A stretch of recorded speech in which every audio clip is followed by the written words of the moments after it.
Alright, I went 5-0 in the league earlier today with this deck, and I wanted to go over the last match.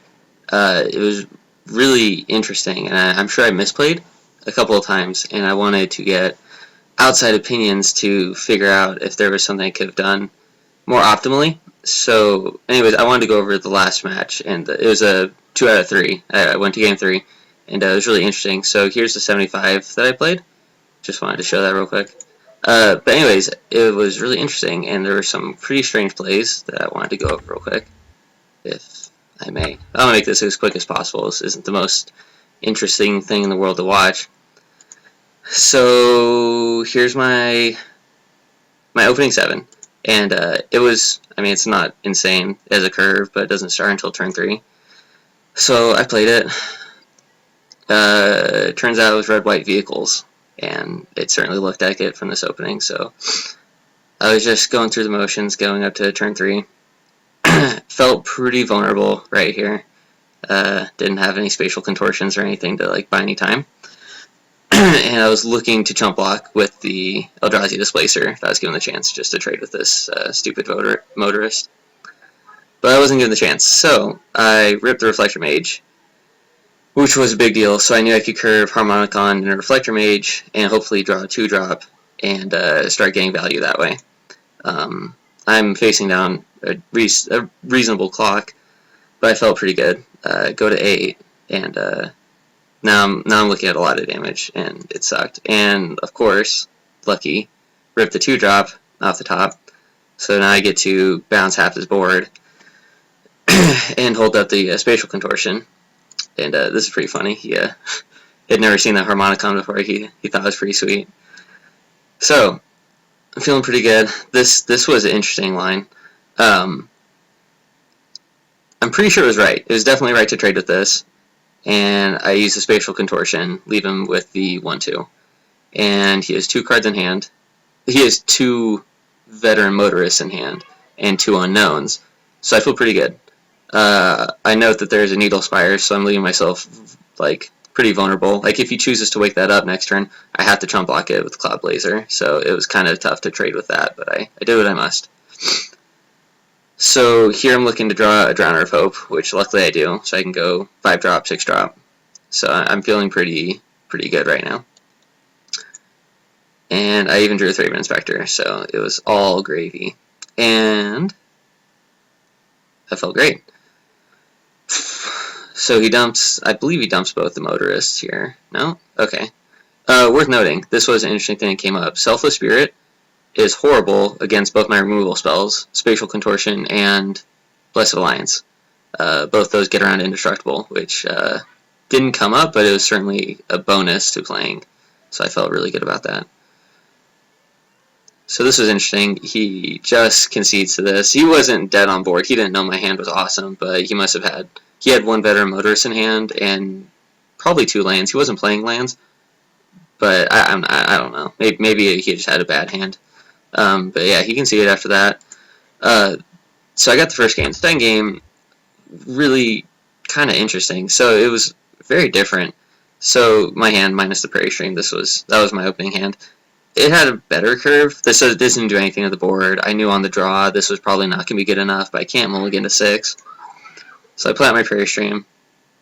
I felt great about that. So I top decked the Blessed Alliance. So he can go crew this up. If this was a Spatial Contortion, when he goes to crew up the Smuggler's Copter, it's a 4/3, or a 4/4, sorry. So he would just hit me for 7 if I wanted to cast it, which is obviously stupid. So I got super lucky and drew a Blessed Alliance, which I only have 2 of, so it was pretty good. I think his cry is top bottom with that. I don't remember. Goes ahead and crews it up. And I was about to cast it before he looted, which obviously is wrong, so I let him loot first. And then I get him. Boom. Plays the land. I get the Displacer out there. And he slams Gideon. Boom. And I felt really odd. I felt like maybe I could come back from it by blinking the Knight. And then I ripped Harmonicon off the top. So after getting the Harmonicon, I felt really good. Otherwise, it was going to be Prophetic Prism into hopefully a 2-drop. But now I'm looking at 4-drop into 5-drop. and it was looking pretty good. Right now, my plan is probably not chump block Gideon or this. If he wants to throw the knight at me, I'll block that. But if he activates the Needle Spires, then I have to block something. I probably block the Needle Spires and just take a bunch. But like it wasn't looking that good. The Cloud Blazer was like my only hope right now. So instead, he just floods the board and passes. Oh no, he doesn't. I don't think there's any reason to block there, so I don't bother quite yet. Here I go Cloud Blazer, and I get the Displace, which could be really good if I draw like a Reflector Mage off of this, which I did. So this was it right here. This is it. He attacked me with everything. It's really awkward. I have no idea how to block, except for the Pia. So I'm sure I misplayed this. Let's see what I did. Okay, so right now I'm looking at letting in 3 activations from Pia on the Thopter. So it's 4 power, plus 2, plus 3, plus 3. So it's 12 damage. Possible 12 damage. I'm not feeling very good about it. I leave a Displacer. That's all I get, and I still am facing out and getting in. Like, it was looking really bad. I needed to draw a untapped land, I think, was my out, so I could play Reflector Mage and blink it with Eldrazi Displacer. That was the out I was playing to at this point, because playing a Cloud Blazer and playing a tapped land isn't going to be good enough on this board. I needed to draw exactly untapped land and have him not have a removal spell for this block. And let's see what happened. He pumps it once, pumps it twice, and he plays a Copter. So he's down to 0 cards in hand, and this is the board. So this is the turn right here. This is when I need exactly untapped land, and of course I don't get it. So I play Reflector Mage, get some value going, bounce both the, oh yeah, okay, so I have to bounce the Pia. If I don't bounce the Pia, I'm pretty sure I just lose on board. If I only have one blocker, then I block the Gideon with the other creature. He has Pia, and I probably bounce this. So if I don't bounce the Pia, I bounce both the Motorists. He has Pia, Knight, Thopter, and some other Thopter and Gideon on board, and I just lose that. So I had to bounce the Pia. It feels bad, but it happens. So I go Thraben Spectre, make a bunch of tokens, play my tap land, yada yada. And my prospects are pretty grim. I need to draw like a Thraben Spectre or something, get off the top, and it's just not looking good. And then here was the nail in the coffin, that thing. It felt great. Gideon wakes up. Yep. So I'm still not just dead. It looks pretty bad, but I mean, nothing's impossible. Loots. I believe he pitches one of the Motorists. Yeah, so he pitched the Motorist that was in his hand. So he still has a Pia in his hand. And here are some blocks. So I believe I have to trade here. So this block lets in 2, 5, 6 damage. I go to 4 with this block. This makes sense to me. I believe this makes sense to me. The only other, yeah, no, I have to block like this. Yeah, I just have to block like this. If I don't block here, I go to 1. And there's no way I can keep Reflector Mage and go Eldrazi Displacer, blink it. Like this is a really tough block. I didn't know any other better way to block this. So that's what I did. Lose my board, blah blah blah, and I rip the Reflector Mage. So right now I'm bouncing both of his tokens. He can wake up the Copter with the Gideon token and put me to 1, is what I'm looking at. And if he activates Needle Spires, I block it. So this is something, at least.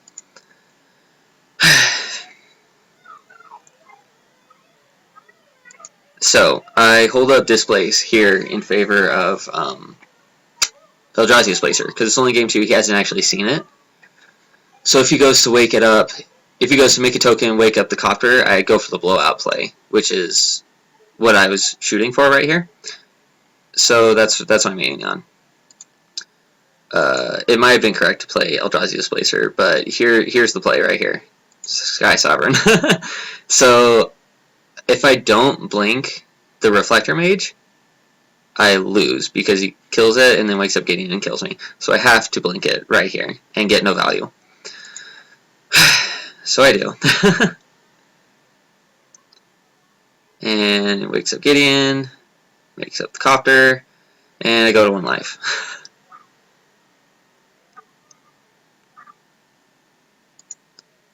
And I ripped a land. I think it was the Prairie Stream. So I put the Prairie Stream into play pretty quick. So I have 3 mana. I'm going to play Displacer and hold up an activation for Reflector Mage. So he has to play 2 creatures for him to win on his turn. So he can activate both of his vehicles, and I blink both of them, and then be able to block the Gideon. Like, he needs to play a pretty sizable number of creatures. So this was a really interesting combat step. So I attack because that's not going to change at all. Because I have to blink all the stuff before it blocks anyways, so he doesn't get these triggers. So I get him the 2 damage, and attacking Gideon would do just literal nothing. Oh yeah, I was talking about how stressful this was. It was stressful. So we're going, and this was it. I forgot that he had Pia in his hand still. He hadn't looted it yet. So I was actually dead to this still. And it was really interesting, so let me show you. Makes a token. He plays another creature. I didn't know about this spirit, because that was last game. So, he has no cards in hand. And he's going to crew the Sky Sovereign. And Gideon, and then Pia crews up the Smuggler's Copter, I believe. There we go. Okay, so here's the thing. One of the things he could have done is wake up the Sky Sovereign, move to combat. When he moves to combat, I have to Reflector Mage his Gideon and Sky Sovereign. With the Reflector Mage's trigger on the stack, he could wake up Smuggler's Copter and kill me anyways. He did this line instead, which was pretty good. So he wakes up all of his things. At the beginning of combat, I blink. So I'm going for like a different avenue of attack, but it's lethal anyways because Pia's ability makes it to where I can't block. And I was dead anyways, I just need to make sure that he saw it. So it makes my thing unable to block. I'm dead to Gideon attacking me down to -4, so I concede. Boom. So, really interesting. We're on to game 3. Now, this was the tightest of the games, so I'm on the play. And here's my 7 rather. Worth noting, I only have 1 blue source, but I have Spatial Contortion and Reflector Mage for early interaction. It seems like an okay hand, so I keep it. Toolcraft. So, right here, I leave up Spatial Contortion, and looking back, it's probably completely wrong. I'm not going to contort this. I need to save this for copters. And I'm not gonna. There's no world where I use this on a Toolcraft exemplar. I should have just played the Thraben Inspector, and I don't end up playing it this turn. So it would have just been better to play the Thraben Inspector because I don't actually use Spatial Contortion. So I take 3. This turn, I draw a second Reflector Mage, which feels bad because I have to use my blue to cast the first one, but I do it anyways. Get the thing off the table. And he plays the Copter. So I feel good about this. Because I have the Spatial Contortion, I can play out one of these Inspectors and still hold that up. Feeling pretty okay. I probably should have attacked first and then played the Thraben Inspector, see if he blocks, but I don't think he would. Because he's a good player. And he doesn't anyways, it doesn't matter. So this is interesting. This is only really bad if he played the red-white dwarf that makes it +1/+1, because this isn't a Blessed Alliance. So it's good that he doesn't play one. I don't know if he has one in his hand at this point, but it's good that he doesn't play one, because it works out really well for me. So I get a Spatial Contort it. He cracks Clue, plays the Plains, get that thing back on the table. So this was a huge draw. Okay, so Holdout Settlement means I can play the Thraben Inspector, get a Clue. Then tap that second main phase for blue mana to play another Reflector Mage. So that's what I'm playing towards right now. So get attack. You can't block reasonably. And then I get reflected anyways. So that was a huge draw. That was infinitely better than an Aether Hub. I'm almost better than an island, but it's still a color source, and the Deck and Stone. So he ripped a Declaration Stone for Reflector Mage. Felt bad. I crack a clue because if I just draw an island, I can like play a Sky Spawner. But that doesn't happen. I'm thinking aggressive. Yeah, I'm ahead on life, so I'm gonna attack him. And I can hold up Spatial Contortion, or I can crack a clue. It's still way better for me to crack a clue because I have a higher curve in my hand, and it's unlikely that I'm gonna Spatial Contort anything on his turn. The only thing I could do is the Fleetwheel Cruiser, and that's so unlikely to come up that it's just better for me to try to draw a land at this point. So I do that. I believe he scryed top bottom with that. It doesn't matter. I never bother checking. So floods the board, whatever. I draw Best Alliance. This was interesting. So there's no point in attacking now.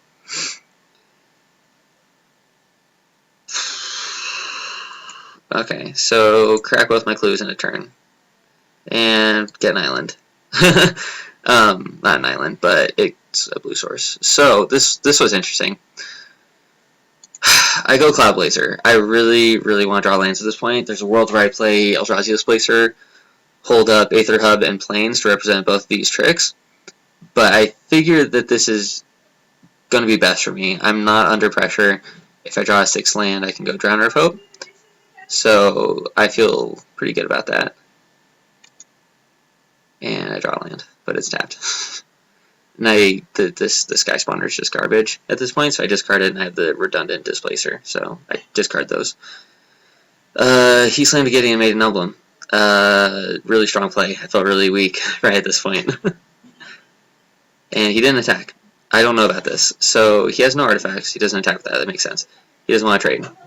And I guess he doesn't want me to double block that. I don't know. I felt like an attack was going to be pretty good for him. But maybe I'm not saying something he doesn't. Next turn he emblems another Gideon. So maybe he's waiting at this point to play his other Gideon and make an emblem. So we're going. Alright, so I rip Falling Wilds and I get to reflect his Exemplar. I don't want to reflect either of these. I don't think I'm getting any more value on it. And if he just plays an artifact, it's the biggest threat anyways. So I get to hold up both these combat tricks like I was saying and just play my land and pass. And I finally have an island. I play the Evolving Wilds over the Port Town because this is always going to come in and play tapped. But if I draw a Plains or Island, this won't be tapped, so I get this out of my hand as quick as possible. That's why I did that. And I'm okay with the trade here if he wants to do that. And like I said, he plays a Gideon and makes an emblem immediately. Yep. And I respond here with Spatial Contortion. Do I do that? Maybe not. Okay. And yeah, he gets the combat in there. So I'm thinking about blocking here, or double blocking, or doing some nonsense. Double blocking obviously doesn't make any sense, and blocking doesn't make any sense. Like I said, I'm under no pressure. So I think I Blessed Alliance it for some reason. Blessed Alliance is getting really bad because he's playing so many creatures.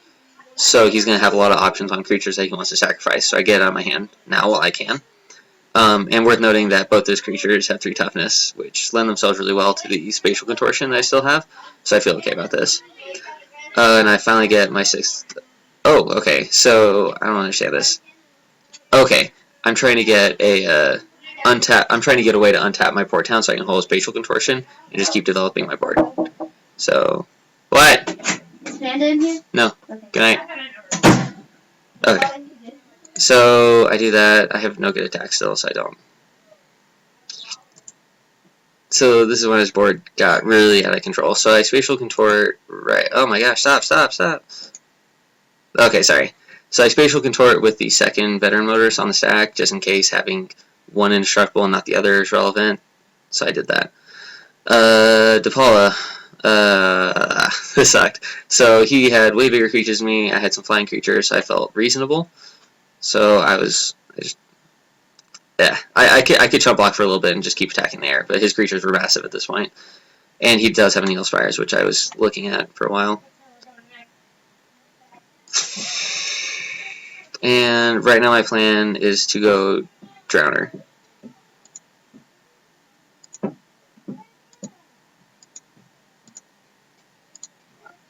Oh, and my opponent messages me.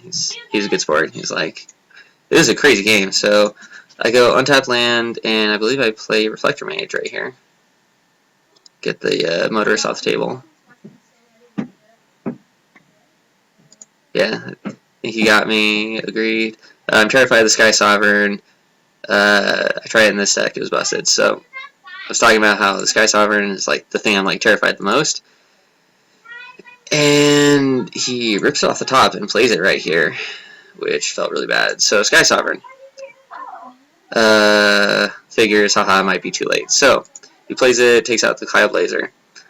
It's going to be huge if he wakes it up and the Depala gets tapped and he can start drawing some cards. I felt pretty good though, because like he still has a huge force in play in the Neil Spires. Like I still have to play reasonably. I'm not just on the like flat out aggressive. I feel like so he has this huge board. Okay, so I drew Displacer, played my lands. So that's 1, 2, 3, 4, 5, 6, 7, 8, 9 lands, and 3 of them are colorless. Okay, so this was the play right here. 3 mana, Displacer. 3 mana.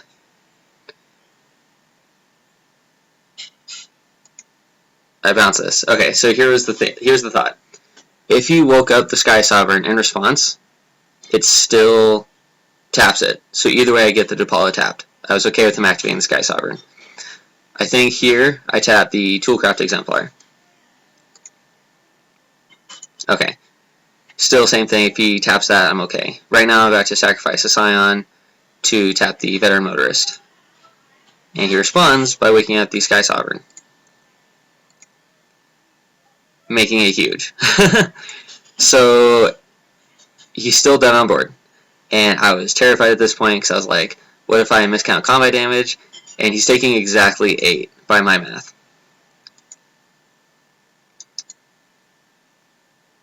Creatures tapped. So 2 emblems, Depala and Veteran Motorist all pumping the Sky Sovereign into a massive creature. So I think I messaged him. Might be too late. GG's, I think that's game. So I'm going to combat, I'm attacking him. So he has to block Drowner. I messaged him, like, rereading everything, making sure I'm not dead. Because it's exactly lethal, and I was, like, double-checking everything. I'm like, this doesn't kill me, this doesn't kill me. I think we're good. He blocks. Drowner. 2, 4, 6, 7, 8. Goes to exactly 0. And game is ended, goes to 0 life. So, really interesting. I felt like I had some interesting plays there. I could have using Eldrazi's Displacer to Reflector Mage these does different because this is an attacker, so I have to blink them, so I get less value out of it. There's also, like, because he was tapped out, I could go for it here. If it wasn't tapped out, I'm sure I don't go for it here. It was just really interesting. Maybe my draw, I think my draws got really lucky in there. Maybe this is a bad matchup. This card seems really good against me, though. It's bigger than all my creatures, so it blocks really well, and it can just tear my whole board apart when it comes down. It kills Eldrazi's Displacer really, really well. So anyways, I just wanted some opinions on that, so there you go. Thank you.